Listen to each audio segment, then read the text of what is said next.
Pai nosso que estás nos céus, eterno e soberano Deus, Criador do céu, da terra, do mar e de tudo o que neles há, louvado e engrandecido seja o teu nome, Senhor.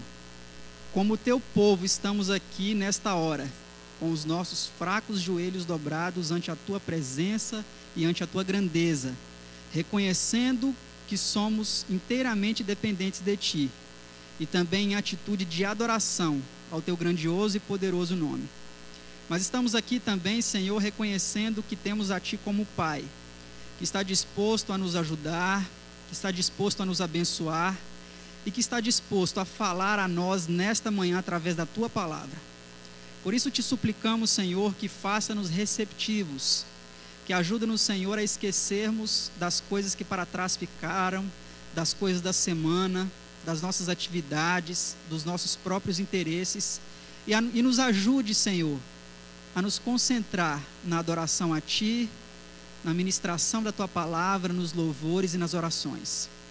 Pedimos, Senhor, que abençoe o Teu povo nesta manhã, através da Tua palavra e através deste culto, e que o pastor seja iluminado pelo Teu Santo Espírito, Senhor, para que a voz dele seja usada para falar a nós as palavras que vêm diretamente do alto dos céus. Todos esses favores nós os suplicamos, não porque merecemos, mas confiados nos merecimentos do nosso amável Senhor e Salvador Jesus Cristo, que vive e reina para sempre. Amém, Senhor.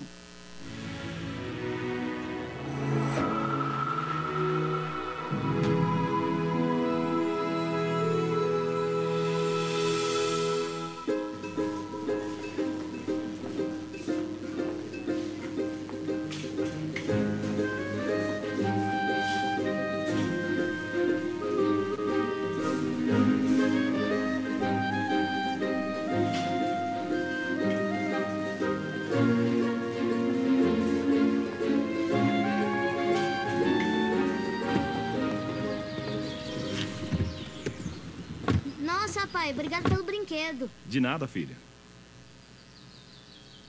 Ué, pai, essa caneta não é a caneta da loja de brinquedos? Ah, é só uma caneta.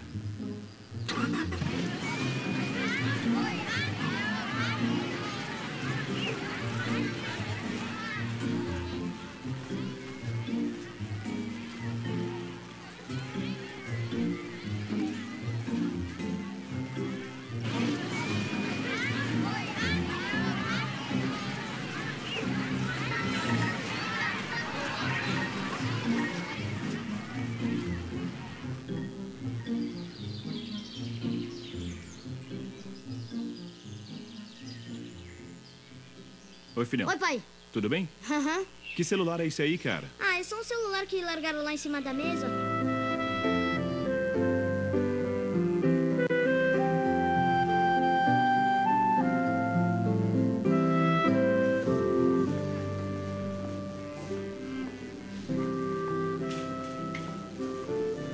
Eu fiz uma compra aqui e levei a sua caneta por engano. Eu queria devolver. Nossa, moça, obrigada.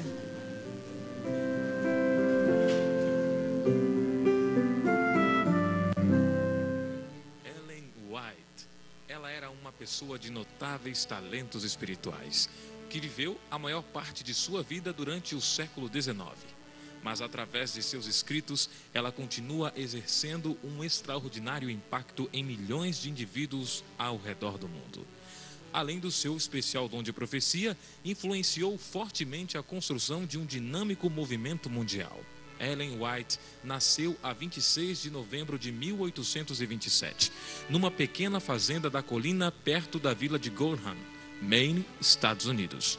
Quando adolescente, participou do movimento milerita. Como milhares de pessoas, ela sofreu o grande desapontamento, mas nunca vacilou na fé. Tornou-se uma dos 3 pioneiros originais da igreja, juntando-se ao seu futuro esposo Tiago White e José Bates para disseminar a luz do sábado e da purificação do santuário. A sua primeira revelação profética aconteceu em dezembro de 1844. Ela teve cerca de 2.000 visões, que eram em forma de sonhos proféticos à noite ou visões durante o dia. Durante os 70 anos de seu ministério público, entre 1844 e 1915, ela escreveu cerca de 25 milhões de palavras ou 100 mil páginas de material escrito à mão. Quantos escritos! Sua mensagem e advertências contribuíram para o avanço da Igreja Adventista do Sétimo Dia. Sua pena registrou milhares de conselhos e orientações que influenciaram vários ramos da Igreja, como a obra de publicações, saúde e educação. Em 6 de agosto de 1881, morreu seu esposo. Assim, a senhora White ficou viúva por 34 anos. Trabalhou 2 anos na Europa, a partir do verão de 1885. Ela foi a pioneira do trabalho na Austrália. Lá, ajudou a fundar o Avondale College, que tornou-se um referencial da educação adventista.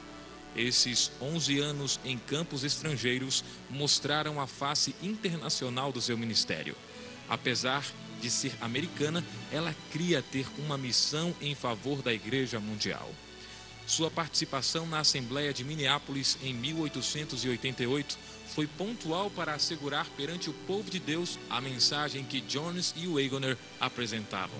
Se não fosse ela, a mensagem teria sido esmagada e a história da Igreja Adventista do Sétimo Dia, depois da Assembleia, teria sido completamente diferente da forma como a conhecemos hoje. Aquela Assembleia representou um dos tempos mais difíceis de seu longo e tenaz ministério. A mais penosa e incompreensível luta que já houve entre o nosso povo. No dia 13 de fevereiro, em 1915, ela caiu em sua casa em Santa Helena e quebrou a bacia esquerda. Mais tarde, em 16 de julho de 1915, ela morreu. O funeral foi feito em 24 de julho de 1915, em Barrow Creek. Mesmo assim, ainda ouvimos a sua voz em seus escritos.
todos.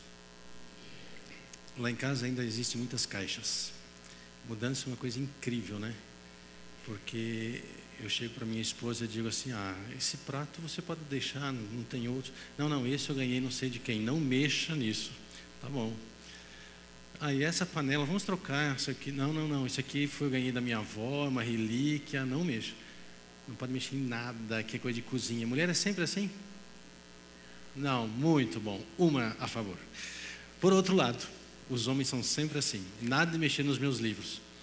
Então ela chega: mas para que isso aqui? Eu tenho 200 anos, nunca usou, não vai usar também, joga fora. Eu falei: não mexa, que isso aí um dia eu vou usar.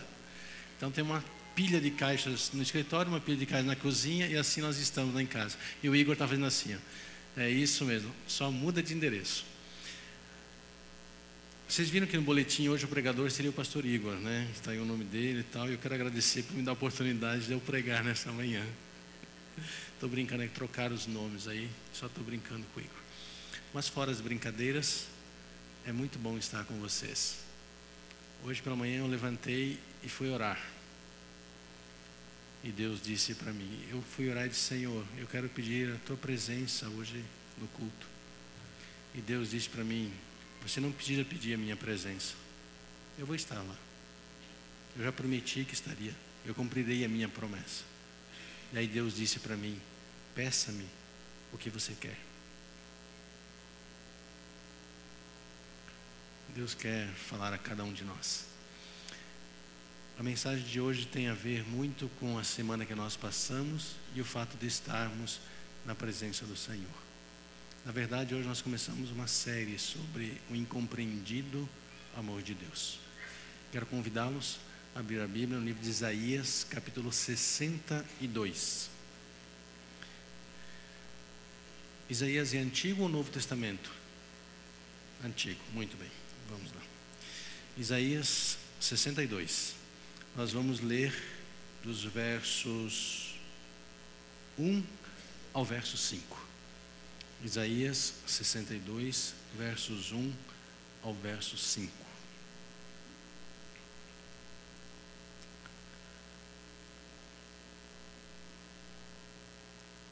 Isaías é conhecido como o Evangelho do Antigo Testamento. E é interessante como este livro é dividido. Ele é dividido em juízo, consolo e restauração. Dos capítulos 1 ao capítulo 39 são juízos sobre Israel, sobre Judá, sobre as nações. Depois dos capítulos 40 a 55 é o livro do consolo. E dos capítulos 56 a 66 é o livro da restauração. Então nós estamos em Isaías no livro da restauração.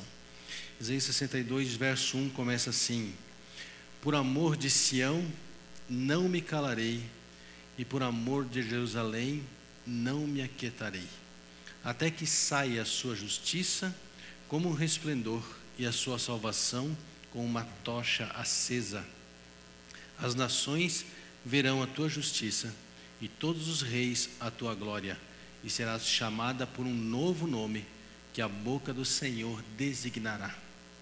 Serás uma coroa de glória na mão do Senhor, um diadema real na mão do teu Deus. Nunca mais te chamarão desamparada, ou nunca mais dirão: você está sozinho, você está desamparado.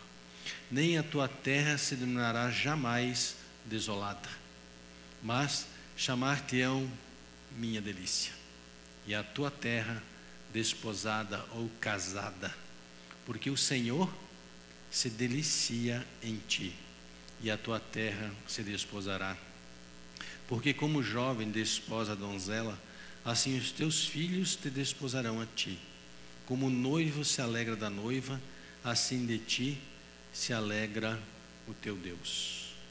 O título da mensagem desta manhã é o incompreendido amor de Deus. O contexto desta passagem é que o povo, a nação assíria, os assírios estavam em ascensão, Israel em declínio, tanto espiritual como também material. Eles estavam em situações difíceis. E eles também, o povo de Israel voltou do cativeiro babilônico e estava agora neste local. Portanto, eles estavam abatidos, achavam que tinham feito muitas coisas erradas, estavam cabisbaixos e estavam procurando a certeza do amor de Deus. E Deus se aproxima deles e diz: olha, por amor dos meus filhos de Sião, eu não me calarei. Por amor de você, diz Jerusalém, eu não me aquietarei. Deus se aproxima e diz: olha, apesar das lutas que vocês tiveram lá em Babilônia, apesar do trabalho que vocês tiveram, das aflições que vocês passaram, deixa eu dizer para vocês, eu não me calarei de dizer a vocês que eu amo vocês. Eu não me silenciarei, eu não ficarei quieto, eu não fiquei parado até vocês compreenderem o quanto eu amei e o quanto eu amo vocês. Deus estava dando uma mensagem a um povo que durante a semana havia tido muitas lutas. Não somente as lutas materiais, do trabalho forçado, mas também das lutas espirituais. Talvez alguns deles pensassem assim: não adianta mais orar, eu já não fiz isso ontem, também não vou fazer hoje, Deus já não me ouve mais mesmo, eu não vou gastar tempo nisso. E talvez alguns deles tivessem orações bem simples, bem curtinhas.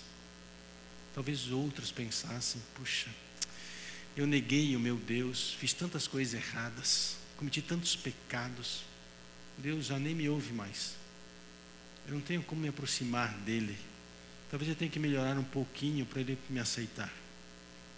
E assim eles vinham de Babilônia com conflitos interiores muito grandes. Alguns até pensando: olha, eu fiz tantas coisas erradas, tantos pecados, Deus não vai nem ouvir minhas orações, não vai mais me aceitar, eu não tenho nem como prestar um culto a Ele, mas eu vou lá, afinal eu sou do povo dele. E assim o povo vinha para ouvir e para estar no templo, para adorar o Senhor.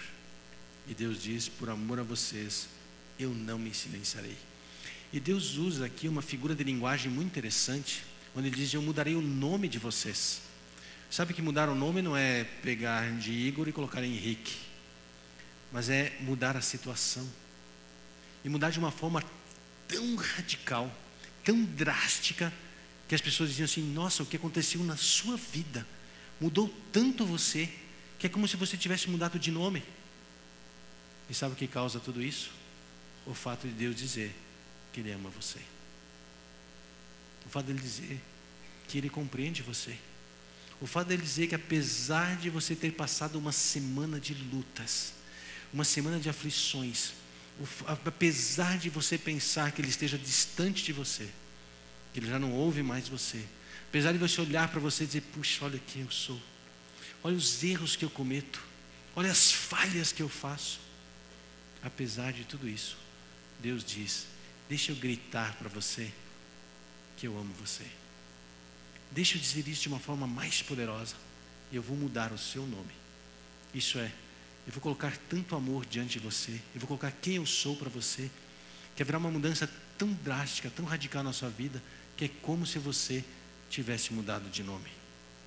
E Deus faz uma aliança com o seu povo, nessa revelação do seu amor e do seu cuidado. Deus diz que Ele vai ser a nossa justiça. Se você olhar no verso 1, Ele diz: até que saia a sua justiça como resplendor. Deus está dizendo: até que saia a sua justiça, eu não me calarei, eu não me silenciarei. E no verso 2 Ele diz: as nações verão a tua justiça. Isso é, Deus está dizendo: todos irão ver a sua justiça. A palavra justiça para nós soa meio como vingança, como você vai pagar pelo que você fez, como retribuição. Mas não é nada disso que diz a palavra justiça. A palavra justiça quer dizer, é a mesma palavra para vindicar, quando diz que Deus vai vindicar o seu caráter, Deus vai vindicar o seu povo. E a ideia é, Deus vai defender você. Portanto, Deus está dizendo: sabe que eu quero defender você. E sabe quais são as armas que Deus usa para defender você? É o que Ele é. Deus se revela naquilo que Ele é para nos defender. Nós ficamos tristes, cabisbaixos, achamos que estamos longe de Deus, achamos que temos que barganhar com Deus, achamos que precisamos fazer coisas para sermos aceitos por Deus. Nós estamos sempre tentando ser melhores para sermos aceitos por Deus. Deus diz: nada disso. Deixa eu revelar para você quem eu sou. Deixa eu mostrar a minha justiça. E justiça é o fato de Deus defender você. E Ele defende, dizendo que você é precioso para Ele, dizendo que Ele se alegra com você. Ele defende você revelando quem Ele é, por incrível que pareça. Ele diz: vá em paz, eu sou contigo. Não te assombres, eu sou o teu Deus. Pare e pense. Deus é o soberano do universo. Deus faz tudo. A Bíblia diz que Deus toma o sol nas suas mãos. Já parou para pensar? E no Salmo 104 diz que Deus fez a sua casa no meio do mar. Deus está morando lá no céu, no meio do mar. A casa dele é lá. Para Ele, a água é como se fosse terra firme. Esse é o Deus que diz: deixa eu cuidar de você. Não há nada impossível para mim. Deixa eu guiar a sua vida. Deixa eu proteger você. Deixe eu levantar a justiça, o meu amor protetor e cuidador por você. Deus faz uma aliança com o seu povo, nesse contexto de cuidado e proteção. E existe uma parte, que é a parte humana, que é a nossa parte da condição humana, e uma parte divina. Eu gostaria que vocês fossem ao livro de Deuteronômio, capítulo 28. Deuteronômio, capítulo 28. E nós vamos ler os versos 12, 13 e 15. Sempre quando Deus faz uma aliança com os seus filhos, nessa aliança tem a parte humana e a parte divina. Nesses versos está claramente exposto esta aliança que Deus faz com o seu povo para revelar o seu amor. Deuteronômio 28, verso 12 diz assim: o Senhor te abrirá o seu bom tesouro, o céu, para dar chuva à tua terra no seu tempo e para abençoar toda a obra das tuas mãos. Emprestarás a muita gente, porém tu não tomarás emprestado. Que bênção, né? Que Deus maravilhoso. Deus diz: olha, eu vou abrir as janelas do céu e eu vou abençoar você tremendamente. E Ele continua dizendo, verso 13: o Senhor te porá por cabeça e não por cauda. Só estarás em cima e não debaixo. Se obedeceres aos mandamentos do Senhor teu Deus, que hoje te ordeno, para guardar e cumprir. Verso 15: se porém se não deres ouvidos à voz do Senhor teu Deus, não cuidando em cumprir todos os seus mandamentos e os seus estatutos que hoje te ordeno, então virão todas essas maldições sobre ti e te alcançarão. E se você ler, você verá aí a relação de maldições. Ao lermos isso, nós pensamos assim: está vendo? Deus é um Deus justo. Está vendo? Deus castiga. A questão é também as pessoas pensarem: bom, se eu não andar certinho, Deus vai me punir. Mas as condições aqui não são para sermos salvos. Deus não está dizendo assim: olha, você tem que andar nos meus estatutos, cumprir as minhas leis para eu salvar você. Por quê? Deus já havia salvo o seu povo. Deus já havia feito uma aliança com o seu povo.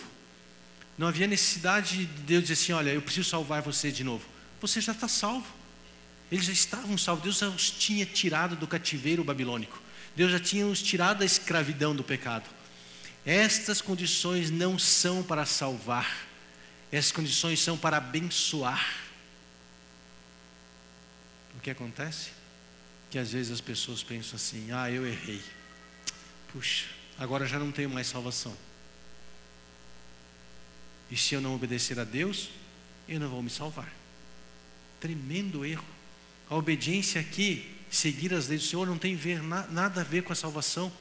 A salvação é um dom da graça de Deus. A obediência aqui está vinculada em Deus abençoar ou não abençoar você, em proteger ou não proteger você. Essa é a questão. Deus faz uma aliança para dizer assim: ande na minha aliança para eu abençoar você, porque salvo você já está. Eu já dei o cordeiro para vocês. Eu já aceitei vocês como meu povo. Você não precisa barganhar comigo para salvar. Você tem que andar nos meus caminhos para eu abençoar você, para eu cuidar de você. Mas geralmente, a grande questão é, e assim pensava o povo de Israel, que o fato de irem para o exílio, por irem serem escravos em Babilônia, pensavam, Deus esqueceu de nós.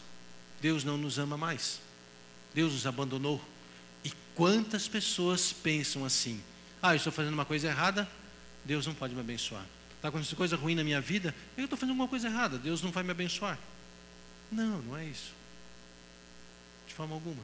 Deus não muda a sua forma de ser. Nesta aliança, portanto, tem a nossa parte humana para sermos abençoados pelo Senhor. E a nossa parte é aceitar os juízos do Senhor de bom grado. Em outras palavras, aceite a forma como Deus conduz a sua vida. Não questione isso. E também volte-se para o Senhor. Então, qual era a finalidade de Deus nesta aliança de levar os juízos ou permitir que eles fossem cativos à Babilônia? Para Deus castigá-los? Não. Para Deus puni-los? Também não. Na verdade, se Deus é amor, Ele é nosso Pai, Ele sofre quando nós sofremos. Que prazer Deus teria em levar alguém para sofrer? Nenhum.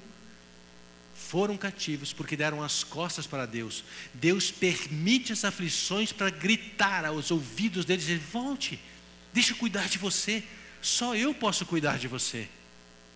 Mas você não precisa barganhar para isso.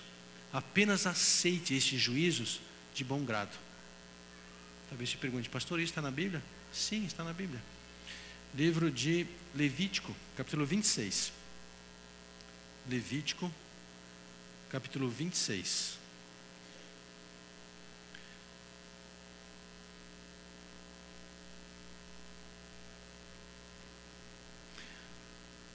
Olha que linda essas palavras do livro de Levítico.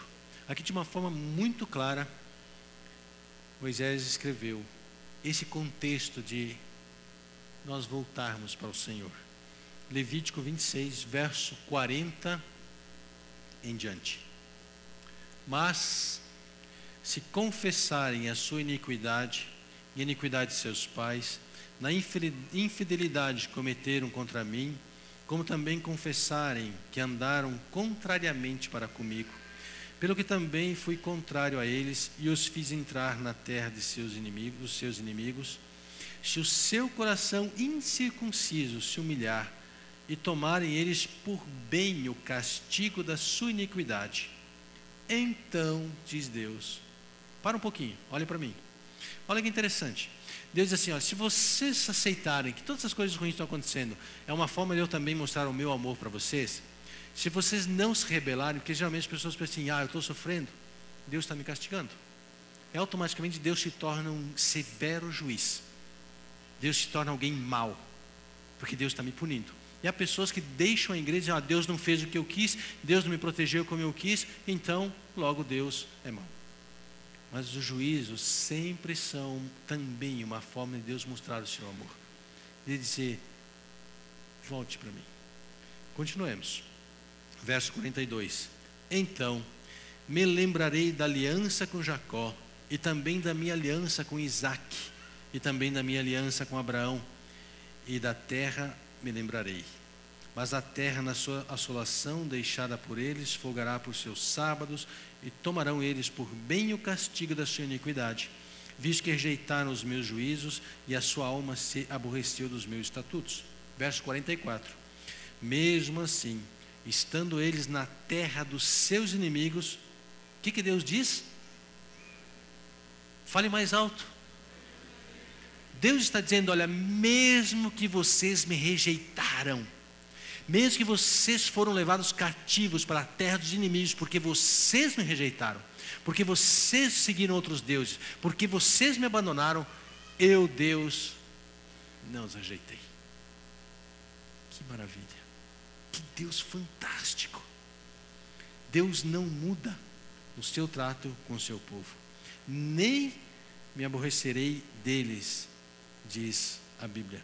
E no verso 45, antes, por amor deles, me lembrarei da aliança.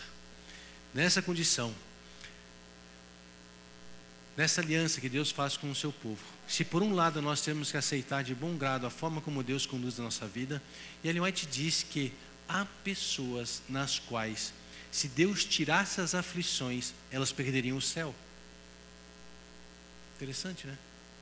Então, cada um é conduzido, a sua vida é conduzida como Deus quer. Uns irão para o céu através de lutas, dificuldades, sempre parece que a vida é uma luta. Outros mais tranquilos. Mas Deus é quem conduz a nossa vida. Vamos aceitar como Ele conduz a nossa vida de bom grado. Ele conduz todas as coisas. E a nossa parte é voltarmos ao Senhor. E existe a parte que é incondicional nesta aliança, a qual é aquilo que Deus não muda. E o que Deus não muda é o seu amor para com o seu povo. Deus não deixou de amar o povo quando estava em Babilônia cativo. Deus não deixou de amar o seu povo quando estavam fazendo coisas erradas. Deus não muda o seu amor. E também Deus não rejeitou o seu povo quando estava lá em Babilônia. Algumas pessoas pensam, eu fiz coisas erradas, Deus me rejeitou. Deus não me aceita mais. Eu tenho que melhorar, eu tenho que fazer minha vida um pouco melhor para poder me aproximar de Deus. Não, Deus sempre é o mesmo, Ele não muda, diz a Bíblia. O seu amor é incondicional. Não há condições para você fazer, Deus não impõe condições para Ele amar você. Ele sempre, sempre amará você. E também, Ele jamais rejeitará você.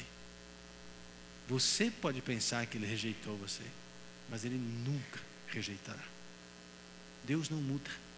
Deus sempre é e sempre será o mesmo. Interessante que o verso 5 de Isaías 62, onde diz: como o noivo se alegra da noiva, assim de ti se alegrará o Senhor. Ellen White usa esse mesmo verso de Isaías, uma referência ao filho pródigo, no mesmo contexto. Portanto, eu pergunto, quando foi que o pai sentou-se e olhou? Quando foi que o pai pensou no filho? Quando foi que o pai pensou e lembrou do filho pródigo? Quando ele estava batendo a porta?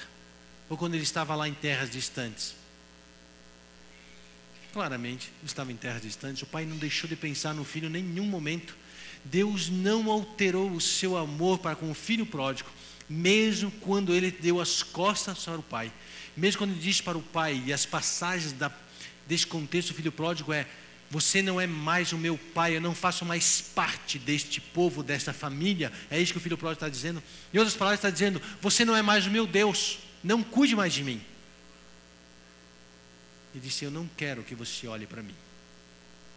Deus não mudou o seu amor, apesar da rebeldia do filho pródigo. Ele continua amando da mesma forma. Ele não rejeitou o filho pródigo, mesmo quando ele estava lá, em terras distantes. O amor de Deus repousava sobre o seu filho. Você errou? Você achou que foi longe demais? Você achou que na semana você fez coisas nas quais Deus ainda não perdoou você? Você acha que Deus rejeitou você e Ele não aceitou você ainda? A Bíblia diz que Deus não mudou o seu amor por você. Ele não mudou a forma de olhar para você. Que você continua sendo um filho amado e querido. Ellen White usa a mesma passagem, Isaías 62:5, referindo-se àqueles que virão de todos os lugares, diz ela, dos calabouços, das aflições, que sofreram e perderam todas as coisas neste mundo por amor a Cristo. Ela diz que eles virão de todos os lugares.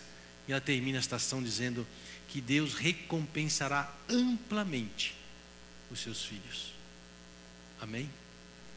Deus não muda o seu amor. O amor de Deus é incompreendido, porque Ele amará sempre você. Ele diz isso dos versos 4 ao verso 6. Ele diz: nunca mais te chamarão desamparada, nem a tua terra se numerará jamais desolada, mas chamar-te-ão minha delícia, e a tua terra desposada, porque o Senhor se delicia em ti, e a tua terra se desposará. Porque como a jovem se desposa a donzela, como o jovem desposa a donzela, assim teus filhos te desposarão a ti, como o noivo se alegra da noiva, assim de ti se alegrará o teu Deus. Aqui é uma figura de linguagem de casamento. Deus está dizendo, assim como o noivo se alegra quando vê a noiva, eu me alegro em olhar para você. O livro de Isaías termina fazendo um convite para que todos nós nos reunimos e nos voltemos para estarmos eternamente com o Senhor nas mansões eternas. Mas Deus diz no meio do seu livro, diz, olha, eu não me aquietarei, eu não ficarei em silêncio, eu gritarei bem alto, que nada, absolutamente nada vai alterar o meu amor e o meu cuidado por você, que eu jamais rejeitarei você. Você pode ouvir isso? Talvez você pode essa manhã dizer assim, pastor, o senhor não sabe da minha vida, mas Deus sabe perfeitamente o seu coração, Ele sabe que você precisa compreender deste amor. Se este amor não trazer paz em nosso coração, se essa certeza de que Deus jamais nos rejeita, não colocar em nós uma paz perene, nada neste mundo colocará. Deus se aproxima e grita para nós e diz, por amor de você, eu não me calarei. Eu gritarei todos os dias no seu ouvido, você é a minha delícia, você é o meu prazer, você é meu filho, minha filha amada. Eu tenho alegria em olhar para você, é isso que Deus está dizendo. Deus diz para você na manhã, eu tenho o maior prazer de ter você perto de mim. Eu sei dos seus fracassos, as suas lutas, as suas derrotas, mas eu sou o seu pai amado. Você é meu filho querido. Você pode vir a mim sempre. Eu jamais rejeitei você e jamais rejeitarei. Conta-se a história de um menino chamado Larry. Este menino foi estudar numa universidade em Londres. E o Brennan Manning, escritor de vários livros, foi ser professor nesta universidade. Quando Brennan Manning chegou, ele estava sentado no seu escritório e Larry, uma manhã, foi visitar Brennan Manning. Sentou-se à frente de Brennan e disse, você sabe quem eu sou? Eu sou Larry, eu sou quase um ateu. Brennan Manning disse, bom, quando você se tornar um ateu, nós vamos festejar. E Larry saiu. Brennan era professor de religião. Larry, para vocês terem uma ideia, era um rapaz extremamente obeso. E ele andava com um cheiro fétido. As pessoas não conseguiam chegar perto de Larry. Ele tinha um cabelo todo engrunhento, comprido, com óleo. Tinha um ECC muito forte. Andava com uma calça suja, uma camiseta rasgada. Larry não tinha amigos. Larry era um aluno displicente e andava sempre sozinho e descalço na universidade. No final do ano, Larry voltou para casa para passar o Natal e o fim de ano com sua família. O pai de Larry era totalmente diferente, um senhor muito distinto, vestia-se muito bem, mesmo quando iam cear juntos. Chegou a noite de Natal, todos estavam sentados à mesa e Larry veio e sentou-se. Diz Brennan Manning que Larry naquela noite de Natal fedia feito um bode. Sentou-se, seu pai, seus familiares muito bem vestidos. Larry comeu com a mão a comida, levantou-se e foi embora. E assim foram todos os dias enquanto Larry estava de férias. Num jantar à noite, Larry disse, amanhã eu irei para a faculdade. O pai de Larry falou, que horas você vai? Eu pego o ônibus às 6 horas da manhã. Eu vou com você. Está bem. Larry sentou-se à janela, o pai ao lado, nenhuma palavra. E Larry tinha que ir até um determinado lugar de ônibus, descer, pegar outro ônibus para ir ao aeroporto. Larry sentado ao lado, fétido, sem banho, sem uma palavra com o pai. E o ônibus seguindo. Chegaram ao local, os passageiros desceram, desceu o pai de Larry e atrás veio Larry. À frente estava a metalúrgica onde seu pai trabalhava. E à frente da metalúrgica, embaixo dos alpendres, estavam alguns amigos. E começaram a dizer quando o Léo desceu: "Ih, lá vem o porco. Nossa, esse moleque fede feito um porco. Olha o porco aí." E eu disse: "Se eu tivesse um filho igual esse, eu dava um chute, que ele nem ia saber de onde vinha, para sumir da minha frente." E outro disse: "Se eu tivesse um filho igual esse porco, sabe o que eu fazia? Eu prendia no porão de casa, para ninguém saber que eu tinha um filho tão nojento como este." Começaram a emitir sons horríveis para Léuri. Pela primeira vez, o pai de Léuri se aproximou, baixou-se, abraçou seu filho e o beijou e disse: "Léuri, se sua mãe e eu tivéssemos 200 anos, não seria suficiente para agradecer a Deus pelo presente que Ele nos deu, você. Eu sou muito orgulhoso por ter um filho como você." Eu não preciso dizer a você o que aconteceu no coração de Léuri. Ele voltou à universidade, tornou-se o primeiro aluno a ser condecorado em honras ao méritos pelas notas que Léuri tirou. Tornou-se líder, tornou-se um grande homem.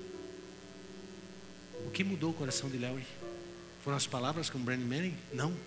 Foi o amor, o carinho, a atenção do pai. Quando o pai o abraçou e disse: "Você é meu filho amado." Você pode ouvir em seu coração nessa manhã Deus dizer: "Eu não me silenciarei. Eu gritarei para você que eu amo você." Você pode ouvir Deus dizer: "Eu sei das suas lutas, mas eu perdoo você. Vem aqui comigo. Deixa eu cuidar de você." Você pode ouvir Deus dizer: "Eu nunca abandonei você. Você é meu filho amado. Você é minha filha querida. Eu me alegro em você." Amém.